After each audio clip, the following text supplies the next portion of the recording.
Il est mort. Elle est décédée. Il a cassé la pipe. Elle a tiré sa révérence. Quand un pauvre meurt, on dit tout simplement « il est mort ». Mais de plus en plus, quand un riche, un intellectuel ou un de leurs proches meurt, on dit plutôt « il est décédé ». Elle a tiré sa révérence. Il a cassé la pipe. Comme pour dire qu'il y a mort et mort, tout comme il y a deuil et deuil. Le business de la mort s'organise de plus en plus. Il y a même des pleureurs professionnels. Ils vont de deuil en deuil pour aider les proches à témoigner, exprimer leur amour, leur attachement envers le défunt. La mort semble avoir plus de considération que la vie pour certains. Sinon, comment comprendre que des enfants qui ont pratiquement laissé mourir leurs parents décident de garder le corps pendant plusieurs semaines, voire des mois, pour préparer les obsèques et leur rendre un vibrant hommage? L'amour des enfants pour certains parents serait désormais proportionnel à la taille de la cérémonie, la qualité des invités, la quantité de nourriture et de boissons lors des obsèques. Est-ce ce qui a incité tout un préfet à adresser une correspondance officielle à une entreprise brassicole pour solliciter des boissons et bières à pression pour les obsèques de sa génitrice?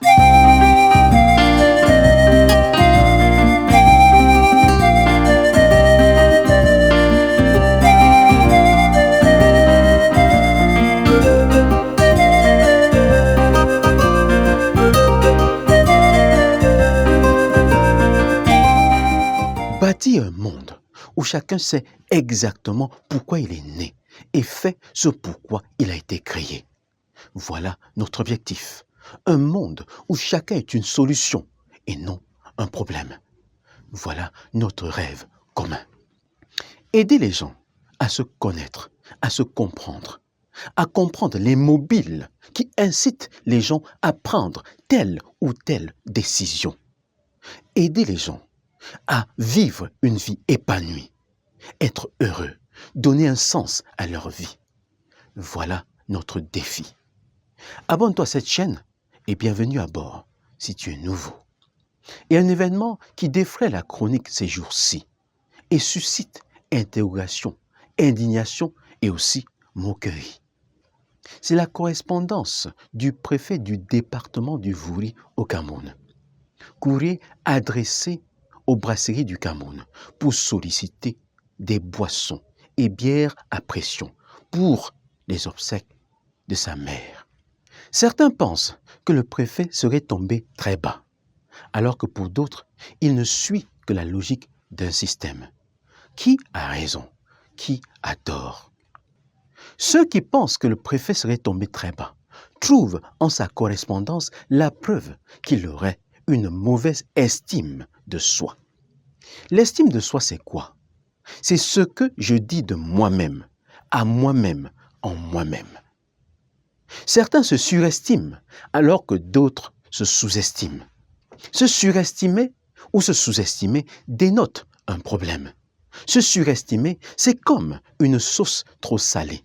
Se sous-estimer est semblable à une sauce fade, une sauce non salée.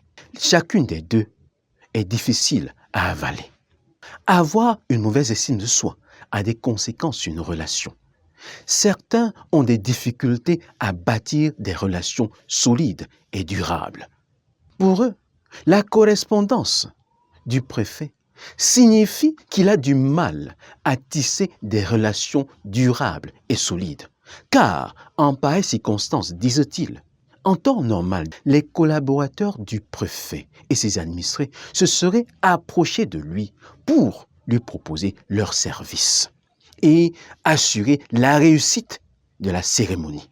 Le fait que le préfet se soit trouvé obligé d'adresser une correspondance officielle démontre qu'il a du mal à entretenir des relations saines, solides avec ses administrés et ses collaborateurs.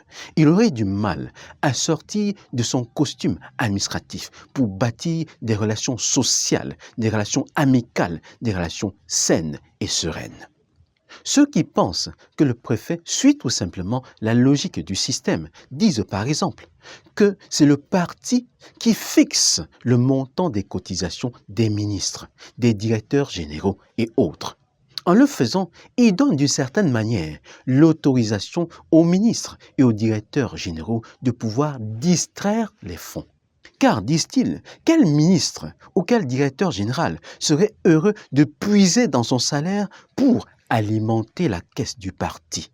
Ils disent aussi qu'en 1994, dans le cadre du coup de cœur aux Lions indomptables, Donatien Coigne, Féman de renommée mondiale, avait été reçu en grande pompe au Premier ministère par le Premier ministre Simon Achidi Achou. Il était porteur d'une enveloppe de 10 millions et a été célébré.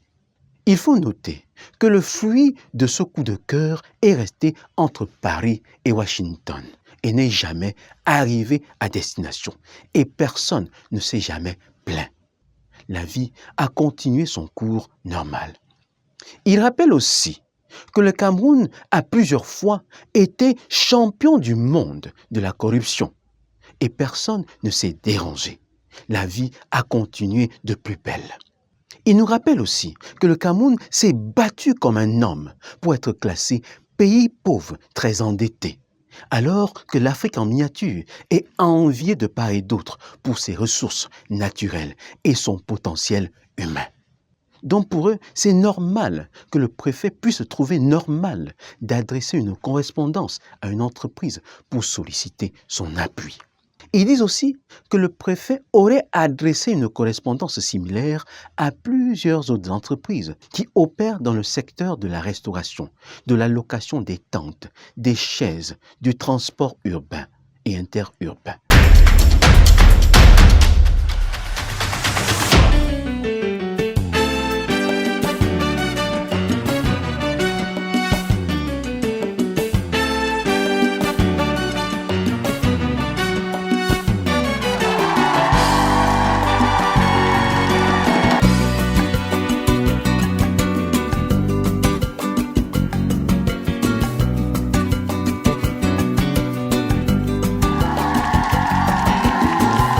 Le département du Vouri au Cameroun compte plus de 1 500 000 habitants.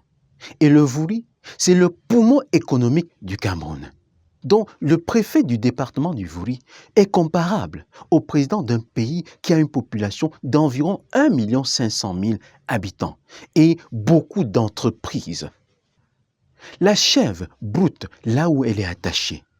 Quoi de plus normal que le préfet puisse solliciter l'appui, le soutien des entreprises présentes dans sa sphère d'influence pour pouvoir assurer la réussite des obsèques de sa mère?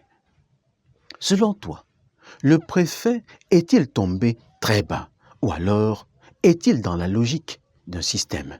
Fais-le moi savoir à travers un commentaire.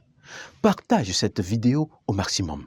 Elle peut aider à la réflexion. Elle peut susciter la remise en question. Porte-toi bien et à plus tard.